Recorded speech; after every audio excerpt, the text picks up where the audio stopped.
हाल ही में चीन में एससीओ शिखर सम्मेलन का आयोजन किया गया। इस सम्मेलन से कई ऐसी तस्वीरें सामने आईं जिनसे अमेरिका की वर्तमान सरकार को मिर्ची लगी हुई है। डोनाल्ड ट्रंप पर इस समय अमेरिका में बहुत ज्यादा दबाव है। भारत पर जो डोनाल्ड ट्रंप ने टैरिफ लगाया है, इससे अमेरिका में ही लोग बगावत पर उतर आए हैं। कई अमेरिका में दिग्गज पॉलिटिशियन का मानना है कि अमेरिका ने दशकों तक मेहनत करके भारत के साथ संबंध मजबूत किए थे, उन्हें अब डोनाल्ड ट्रंप ने अपने निजी स्वार्थ के लिए तबाह कर दिया है। लेकिन हैरानी की बात यह है कि इस सबके बावजूद भी डोनाल्ड ट्रंप की सरकार भारत के साथ संबंध डैमेज कंट्रोल करने की बजाय और ज़्यादा खराब करने पर लगी हुई है।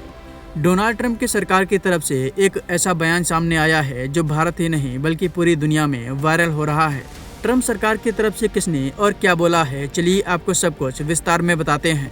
अमेरिकी वित्त मंत्री स्कॉट बेसेंट ने भारत, चीन और रूस पर बड़ा बयान दिया है। उन्होंने अमेरिकी जनता को सफाई देते हुए कहा कि शंघाई सहयोग संगठन यानी एससीओ में हर साल ऐसा ही होता है।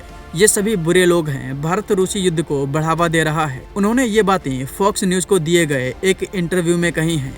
उनका ये बयान ऐसे समय पर आया है जब एससीओ समिट में भारत की भूमिका को लेकर अमेरिका में लोग ट्रंप से सवाल पूछ रहे हैं।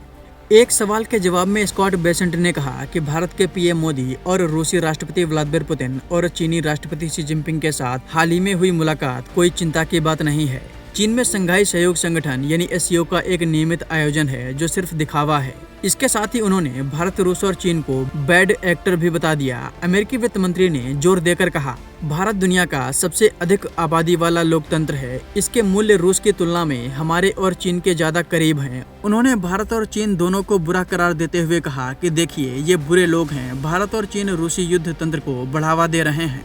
मुझे लगता है कि एक वक्त ऐसा आएगा जब हम और हमारे सहयोगी देश आगे आएंगे, इन लोगों के खिलाफ सख्त कदम उठाएंगे। द्विपक्षीय संबंधों पर बात करते हुए स्कॉट बेसेंट ने कहा, अमेरिका और भारत की नींव बहुत मजबूत है और इस बात पर जोर दिया कि दोनों लोकतंत्र अपने मतभेदों को सुलझाने में सक्षम हैं। उन्होंने कहा, दो महान देश मिलकर इस समस्या का समाधान निकालेंगे। स्कॉट बेसेंट ने रूसी आयात को लेकर भारत की कड़ी आलोचना की। उन्होंने कहा, भारत रूसी तेल खरीदकर और फिर उसे रिफाइंड उत्पादों के रूप में बेचकर रूस यूक्रेन युद्ध को अप्रत्यक्ष रूप से बढ़ावा दे रहा है। यह स्वीकार्य नहीं है। इतना ही नहीं, स्कॉट बेसेंट ने भारत के साथ व्यापार वार्ता में धीमी प्रगति को भी अमेरिका द्वारा भारतीय सामानों पर टैरिफ बढ़ाने का एक प्रमुख कारण बताया। उन्होंने कहा कि सभी चीजों का हल बातचीत से होगा, क्योंकि डोनाल्ड ट्रंप प्रशासन यूक्रेन पर बढ़ते हमले के कारण रूस के खिलाफ प्रतिबंध लगाने पर विचार कर रहा है। बता दें कि भारत और अमेरिका के संबंध लगातार तनावपूर्ण बने हुए हैं। भारत पर डोनाल्ड ट्रंप ने 50% टैरिफ लगा रखा है। इसी वजह से अमेरिका में ही डोनाल्ड ट्रंप को कड़ी आलोचना का सामना करना पड़ रहा है। लोगों का कहना है कि भारत अमेरिका के लिए बहुत जरूरी है। ये जानते हुए भी डोनाल्ड ट्रंप ने भारत से संबंध खराब कर लिए हैं।